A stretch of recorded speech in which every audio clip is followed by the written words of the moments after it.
दोस्तों, अगर आपने भी गुलाब का पौधा लगाया हुआ और आप चाहते हैं कि आपके गुलाब के पौधे में पत्तों से ज़्यादा फूल आए, छोटे-छोटे पौधे फूलों से भर जाए, तो ये तभी संभव है जब हम समय-समय पर अपने प्लांट को खाद देते रहेंगे और उसके समय के अनुसार उनकी देखभाल करते रहेंगे। तो आज की वीडियो में मैं बहुत ही पावरफुल खाद शेयर करने वाली, जो बाजार के सभी खादों को मात दे देगी। दोस्तों, गुलाब की अच्छी ग्रोथ के लिए, अधिक फ्लावरिंग के लिए हमें एक ऐसी खाद की ज़रूरत है, क्योंकि गुलाब है वो हैवी फीडर प्लांट होता है और ऐसी हैवी फीडर प्लांट के लिए हैवी जो है ना वो खाद देना बहुत ही अनिवार्य है। अगर वो खाद हम अपने प्लांट को दे देते हैं दोस्तों, तो हमारे प्लांट में गुच्छों में कलियां खिलेगी और ढेरों की मात्रा में फ्लावरिंग होगी। तो मैं अपने पौधे को कौन सी खाद देती हूँ और किस हिसाब से मैं अपने प्लांट की देखभाल करती हूँ, आगे वीडियो में बताने वाली। तो वीडियो स्टार्ट करते हैं। नमस्कार दोस्तों, अगर आपने भी गुलाब का पौधा लगाया हुआ है और उसमें फूल नहीं आ रहे हैं, कलियां नहीं बन रही है, तो ये वीडियो खास आपके लिए होने वाला है, क्योंकि आज मैं एक ऐसी खाद और कुछ केयर टिप्स आपके साथ शेयर करूंगी जिसका जो आप मेरे पौधे में देख रहे हैं दोस्तों, मेरे प्लांट में कितनी ज़बरदस्त फ्लावरिंग हो रही है, उसका रीज़न मैं बताऊंगी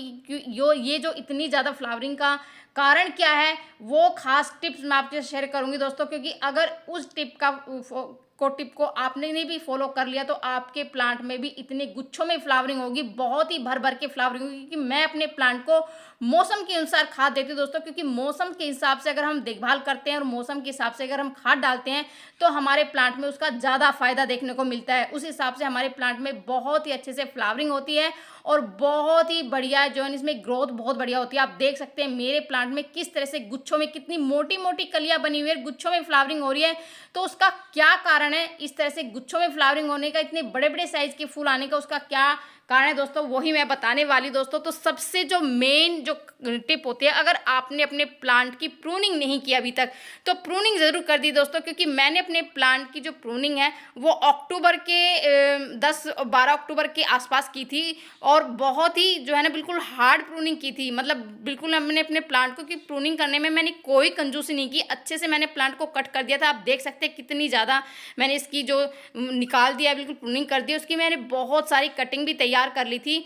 और गुलाब ऐसा प्लांट है दोस्तों, जो अगर आप जहाँ जहाँ से प्रूनिंग करते हैं वहीं से नई नई ब्रांचेज निकलती है और वहीं से प्लांट कलियां बनाता है। और यही कारण है कि मेरे पौधे में इतने सारे फूल खिले हुए हैं दोस्तों, गुच्छों में फ्लावरिंग हो रही है, क्योंकि मैं जब भी इस तरह से प्रूनिंग करती हूँ तो वहीं से नई ब्रांचेज निकलती है। दूसरा ये है कि बैक की प्रॉब्लम हमारे प्लांट में बहुत ज़्यादा आ जाती है। जब भी हम प्रूनिंग करते हैं तो आप कोई भी किसी भी तरह का फंगिसाइड या जो मार्केट से मिलता है वो फंगिसाइड लिए, या फिर अगर आपके पास एलोवेरा जेल है तो आप उसका इस्तेमाल कर सकते हैं, या फिर इस तरह से मेरी तरह हल्दी पाउडर का इस्तेमाल भी कर सकते हैं। तो जहाँ जहाँ से आप प्रूनिंग करते हैं, जहाँ जहाँ से आपने कट किया है प्लांट को, वहाँ से आप हल्दी पाउडर इस तरह से लगा दीजिए। क्योंकि हल्दी पाउडर एक एंटीसेप्टिक का काम करता है। इसमें से अगर इस तरह से हम इसकी कटिंग पर हल्दी पाउडर लगाएंगे तो हमारे प्लांट पर किसी भी तरह के फंगस की या डाईबैक की प्रॉब्लम नहीं होगी। और जहाँ जहाँ से आप प्रून करेंगे, जैसे मैंने अक्टूबर में फर्स्ट में ही मैंने प्रूनिंग कर दी थी दोस्तों, और आप इसका रिजल्ट देख सकते हैं किस तरह से नई बहुत सारी जो है ना इतनी सारी जो शाखाएं निकल रही है, इतनी सारी हर शाखाओं पर जो कलियां बनी हुई है, नई नई ब्रांचेज निकली है और बेसल शूट्स निकली है नई नई, और वहाँ से ही बहुत सारी कलियां बनी हुई हैं। और इससे मेरा प्लांट इस टाइम पर पूरा फूलों से भरा हुआ है दोस्तों। दूसरा ये है कि जब भी आप अपने प्लांट को पानी दें तो आप उसकी शावरिंग भी ज़रूर कर दें, क्योंकि पत्तियों पर क्या हो जाता है कि धूल मिट्टी जम जाती है, जिससे हमारे प्लांट में बहुत सारी समस्या आ जाती है। उसमें डाईबैक की एक बहुत बड़ा कारण ये भी है कि धूल वगैरह पत्तियों पर जम जाती है, जिससे हमारे प्लांट बिल्कुल बेजान सा हो जाता है। तो आप जब भी पानी दें, दिन में एक बार या फिर 2 या 3 दिन में एक बार उसको अच्छे से शावरिंग करा दें, जिससे प्लांट की पत्तियाँ अच्छे से वॉश हो जाएगी, जिससे प्लांट की पत्तियां अच्छे से चमकदार बनेगी काफ़ी, और किसी भी तरह की समस्या हमारे प्लांट पर नहीं होगी दोस्तों। तीसरा दोस्तों ये है कि आप अपने प्लांट की जो है ना गुड़ाई ज़रूर करते रहे। मोस्टली जब भी आप खाद दें तो खाद देने से पहले आप अपने प्लांट की अच्छे से गुड़ाई ज़रूर करें। गुड़ाई करना बहुत ही ज़रूरी है, क्योंकि जो हमारा गुलाब का प्लांट है वो सन लविंग प्लांट है, और जितनी ज़्यादा धूप इस प्लांट को मिलती है उतने ही ज़्यादा प्लांट में फूल खिलते हैं।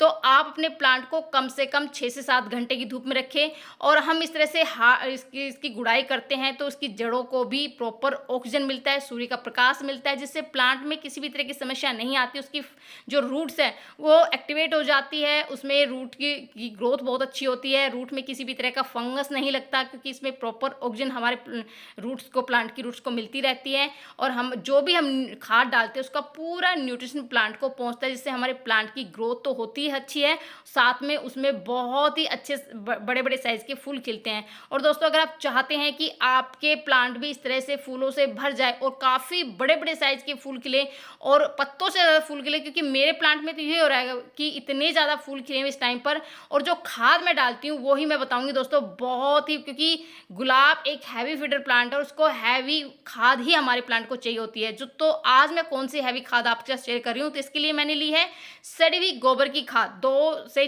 3 मुट्ठी, जितना आपका बड़ा प्लांट है उस हिसाब से लीजिए। गमला जिस हिसाब से 10 इंची गमला है तो आप 3 मुट्ठी इस तरह से लीजिए।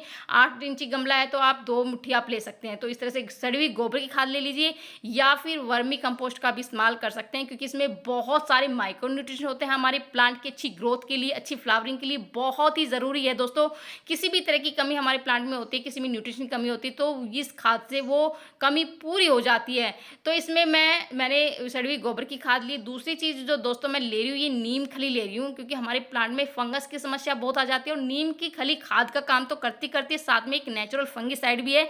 किसी भी तरह का कीट पतंग हमारे पौधे पर नहीं लगता है, चींटियाँ हमारे पौधे पर नहीं लगती है, ये बहुत ही बढ़िया काम करता है दोस्तों। तीसरी चीज़ जो मैं ले रही दोस्तों, ये है एप्सम सोल्ट। एप्सम सोल्ट क्या होता है कि मैग्नीशियम सल्फेट का काम करता है। मैग्नीशियम सल्फेट की कमी से हमारे प्लांट की पत्तियां पीली पड़ जाती है, ग्रोथ रुक जाती है, और सर्दियों में तो ये समस्या बहुत आती है दोस्तों।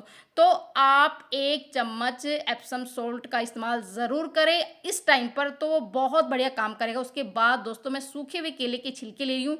सूखे हुए केले के छिलके को मैंने, जो केले के छिलके अच्छे से सुखा लिए थे, उसके बाद मैंने इसको ग्राइंड कर लिया है, और 1 चम्मच मैंने सूखे केले के छिलके लिए। इसमें भरपूर मात्रा में पोटेशियम होता है, जो अच्छी फ्लावरिंग के लिए बहुत ही ज़्यादा ज़रूरी है। उसके नेक्स्ट दोस्तों मैं ले रही हूँ ये गोली। ये जो गोली है ये बहुत ही ज़रूरी है, और ये कैल्शियम की गोली है दोस्तों। हमारे प्लांट में कैल्शियम की कमी से क्या होता है कि तने में मजबूती नहीं आती, ग्रोथ, जड़ें हैं वो ग्रोथ नहीं करती। तो इस तरह से अगर हम कैल्शियम युक्त खाद देते हैं, अगर आपके पास कैल्शियम की इस तरह से गोली नहीं है, तो आप चौक का इस्तेमाल भी कर सकते हैं, या फिर चूने का इस्तेमाल कर सकते हैं। तो इसमें कैल्शियम की कमी हमारी प्लांट में वो पूरी हो जाती है।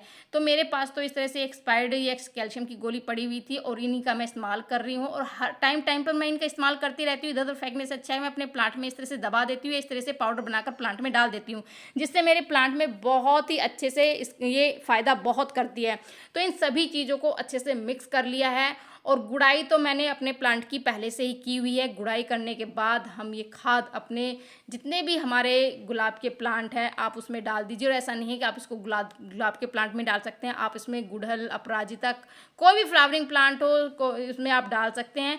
ये हमारे प्लांट में बहुत ही बढ़िया काम करेगा दोस्तों। तो इस तरह से मेरे पास ये 2-3 गुलाब के प्लांट हैं जो मैंने गमले में लगाए हुए हैं, उनको मैंने इस तरह से इन सभी खादों को जो भी मैंने ये मिक्सचर तैयार किया था ये डाल दिया है। और आप देख सकते हैं छोटे छोटे पौधे पर इतनी सारी कलियां बनी हुई है, मोटे मोटे साइज की कलियां बनी हुई है, बहुत ही बढ़िया ये ग्रोथ करेगा दोस्तों। अगर इस तरह से घरेलू चीज़ों का इस्तेमाल करके, क्योंकि मैं अपने पौधे पर किसी भी तरह का केमिकल इस्तेमाल नहीं करती हूँ, बिल्कुल घरेलू चीज़ों का इस्तेमाल करती हूँ दोस्तों, और वो भी बिल्कुल मौसम के अकॉर्डिंग मैं अपने प्लांट की केयर करती हूँ, मौसम के अकॉर्डिंग मैं अपने प्लांट को खाद डालती हूँ। तो इस तरह से अगर इस तरह से हम केयर करते हैं तो हमारे प्लांट में ही भी इस तरह से, जैसे आप मेरे प्लांट में देख रहे हैं ना, इस तरह से बड़े बड़े साइज़ के फूल खिलेंगे, और बहुत ही ज़्यादा ढेरों की मात्रा में कलियाँ, गुच्छों में कलियाँ खिलेगी दोस्तों। और छोटे छोटे पौधे इस तरह से आप देख सकते हैं। मेरे छोटा सा प्लांट है जो कि मैंने कटिंग से ही तैयार किया था, और छोटे से पौधे पर कितने सारे हर एक ब्रांच पर फूल खिले हुए हैं, बहुत ही बढ़िया ये काम करेगा। तो दोस्तों, अगर आपने भी गुलाब के प्लांट लगाए हुए हैं और उसमें फूल नहीं आ रहे हैं, कलियाँ नहीं बन रही है, तो आप मेरी बताई हुई इन खादों का इस्तेमाल अगर आप अपने गुलाब के प्लांट पर करते हैं, तो आपके गुलाब के प्लांट भी मेरे गुलाब के प्लांट की तरह फूलों से भर जाएंगे। तो कैसी लगी जानकारी? पसंद आए तो लाइक शेयर ज़रूर कर दीजिए। मिलते हैं नेक्स्ट वीडियो में।